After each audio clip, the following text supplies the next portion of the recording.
Well, today we're going to look at foreign policy in the Reagan administration. We had heard yesterday that the gentleman said that Reagan was extremely popular when he left office in 1988. And most Americans were proud of Reagan because of his stand against the Soviet Union. Now, during the Reagan administration, as we spent money on Star Wars, so did the Soviets. But the Soviets didn't have a whole lot of money to spend.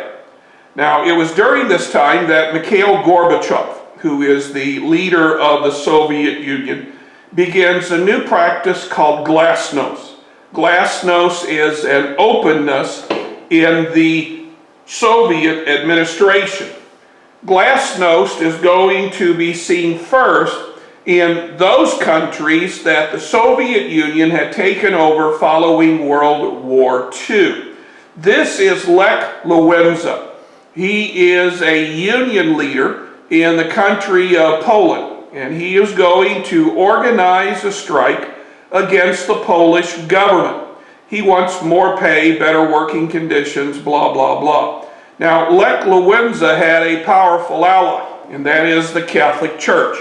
Most Poles are Catholic, and at the time, the head of the Catholic Church in Poland, Cardinal Lech Walesa, is going to throw his support behind this gentleman right here. Now, Karol Wojtyla, sorry, I got the name wrong. Karol Wojtyla, the popular the popular cardinal from Poland, will soon become Pope John Paul II.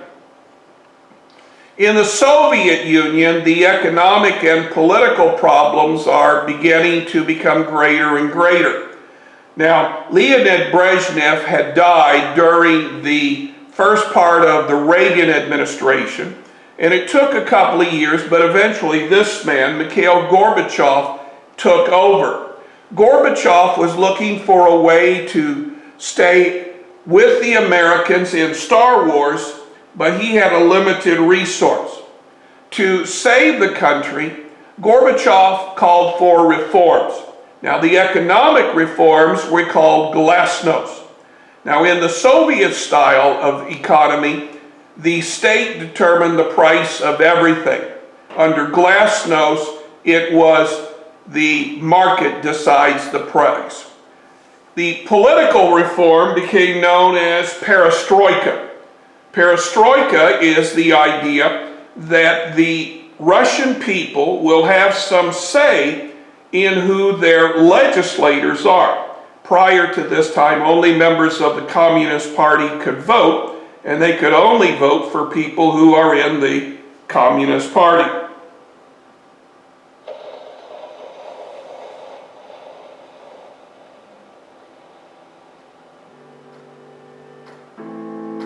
The Soviet Union was collapsing by the 1980s. This is for many reasons, but Chairman and President of the USSR, Mikhail Gorbachev, employed two strategies in order to counter the inevitable fall of the Soviet Union. Both would fail. Hello, I am your host David, and this is Eurasia. Without further ado, let's talk about perestroika and glasnost right now.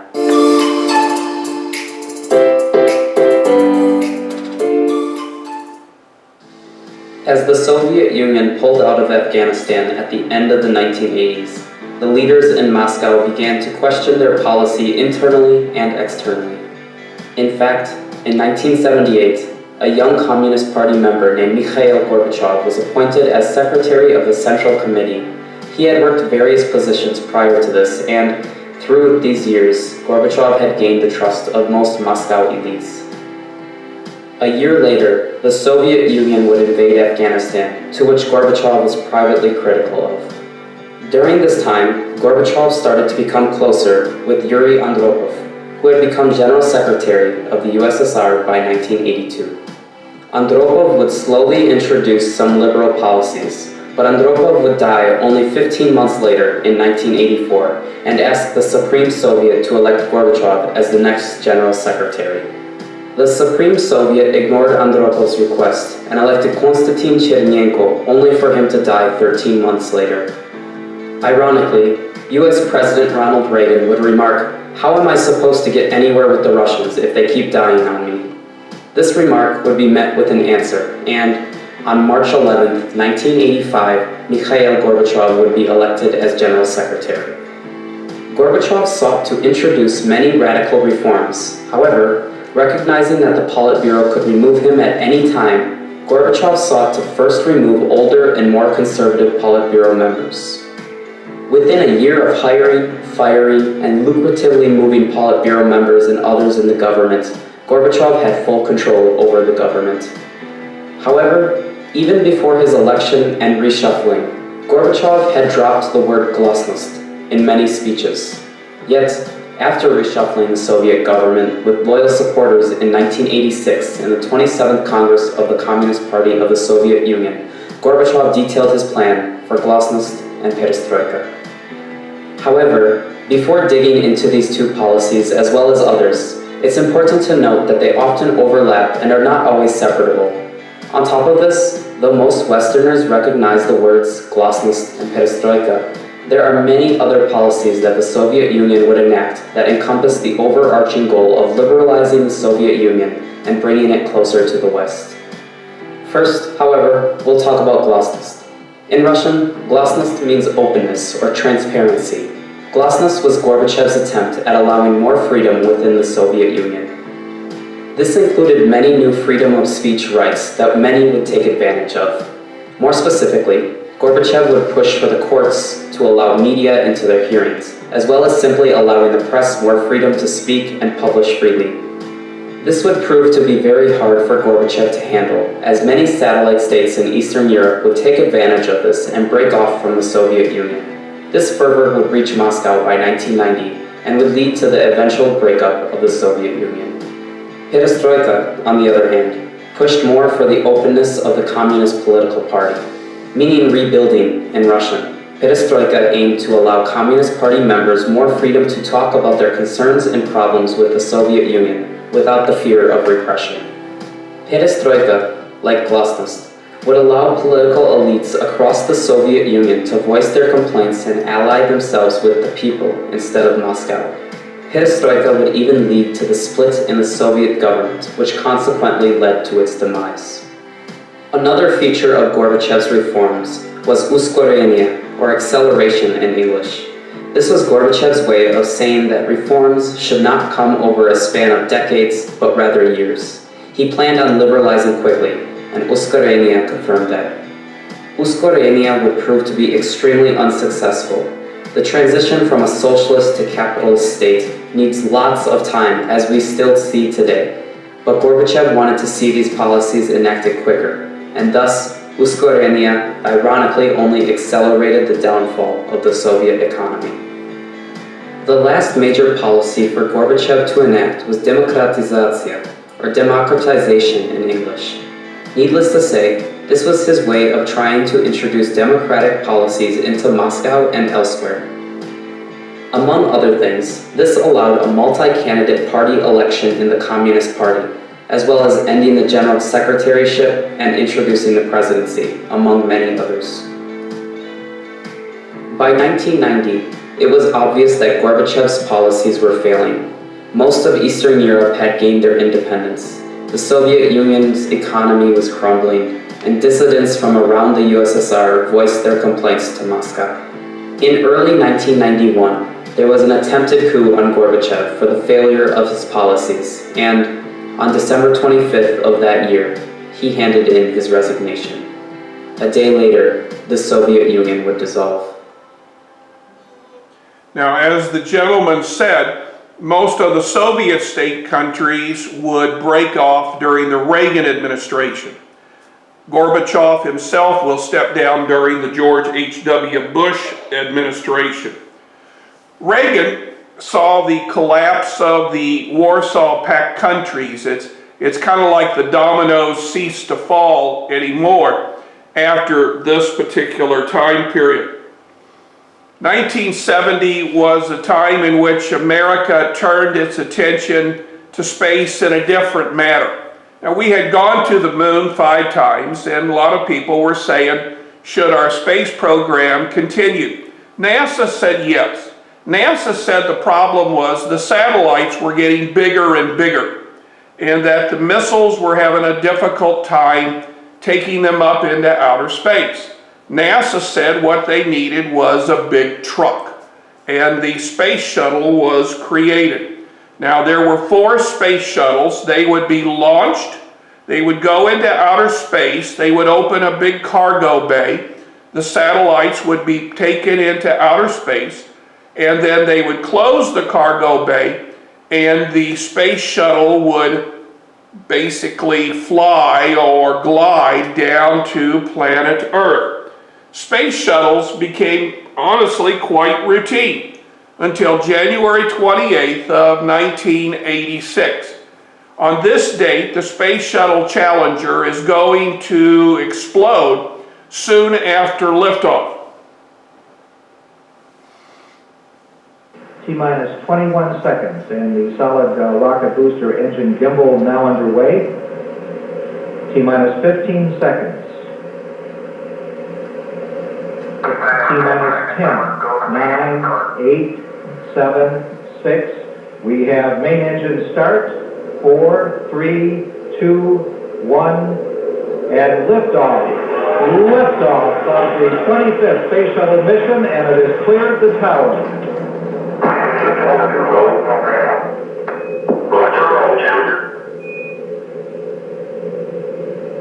Good roll program confirmed. Challenger now heading down range.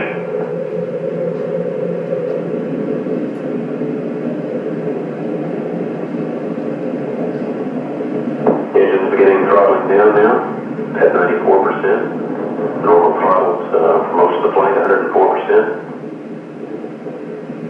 We'll throttle down to 65% shortly. Engines at 65%, 3 engines running normally, 3 good fuel cells, 3 good APUs. Velocity 2,257 feet per second, altitude 4.3 nautical miles, downrange distance 3 nautical miles. So the 25th Space Shuttle mission is now on the way after more delays than NASA cares to count. This morning it looked as though they were not going to be able to get off. 1 minute 15 seconds, velocity 2,900 feet per second, altitude 9 nautical miles, downrange distance 7 nautical miles.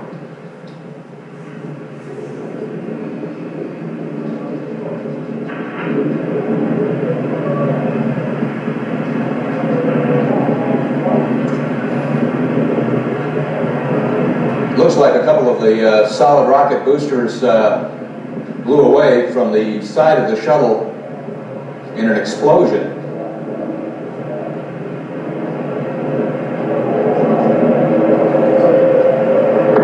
Flight controllers here looking very carefully at the situation. Obviously a major malfunction.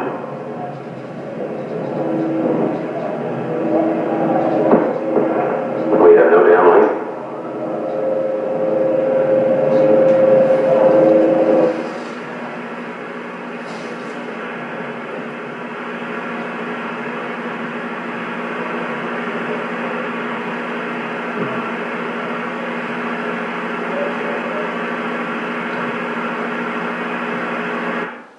The explosion had been caused by a leak of flames from the solid rocket booster into the kind of orange thing you saw. That carried most of the liquid oxygen. The space shuttle had carried a crew of, I believe it was 6 people. One of the people who was in the crew was Christa McAuliffe. Now, Christa McAuliffe was a teacher from the state of New Hampshire, and she was supposed to give lessons from outer space. She and the rest of the Challenger crew are all buried today in Arlington National Cemetery. It was during the Reagan administration. Seem to be having some problems here. There we go. It was during the Reagan administration that Sandra Day O'Connor, an appeals court justice from California, was appointed to the bench as the first woman ever to serve on the Supreme Court. Sandra Day O'Connor, would serve for over 20 years. Eventually, she would retire because of health problems of her husband, but she is still very much alive, and occasionally she'll pop up on television. Nancy Reagan's time as First Lady is one of trying to end the drug problems in the United States. Nancy Reagan believed that if the young people, the elementary kids, were just told to say no to drugs, that this would stop the drug problem in the United States. And elementary schools all across the United States were asked to create Just Say No clubs. It was during the Reagan administration that Congress is going to pass the Equal Rights Amendment.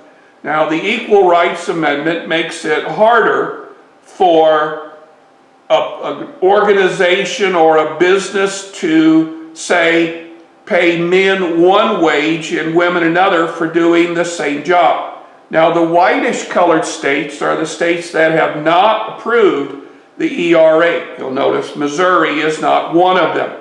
We have never passed the Equal Rights Amendment. However, there have been enough of these white states to pass it that it should go into effect. However, does an amendment have a sunset provision? And when Virginia passed it just a couple of years ago, was that too late? This is in the hands of the courts. President Reagan would not be able to run for a third term because of the 22nd Amendment, and he proposed that his vice president, George H.W. Bush, be nominated. The Democrats are going to turn to Michael Dukakis.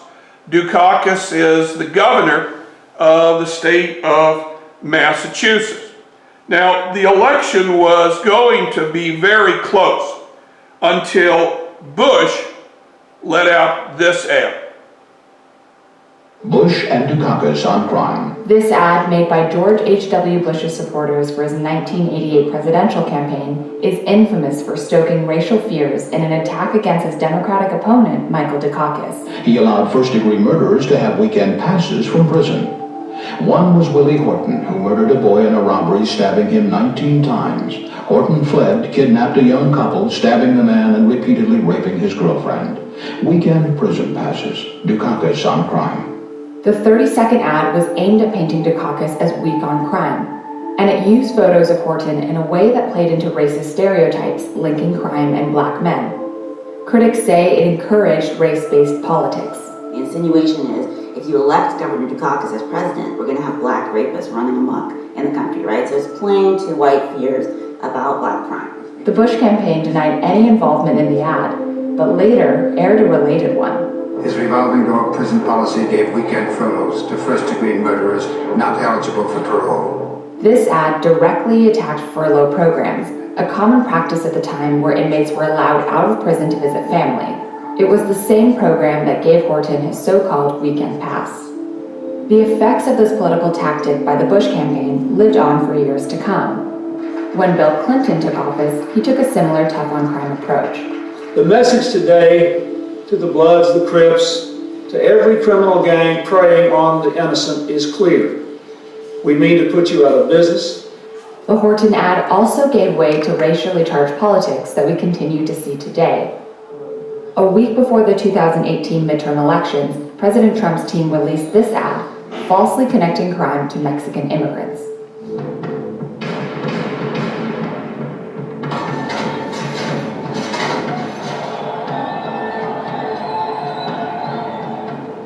Years later, the legacy of the Horton ad lives on.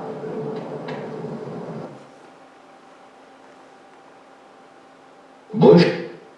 Well, Bush spoke of continuing Reagan's plan for even lower taxes. In fact, Bush is going to say to the Republican convention that he will not raise taxes. In fact, he said, "Read my lips, no new taxes." This will come back to haunt him in his administration.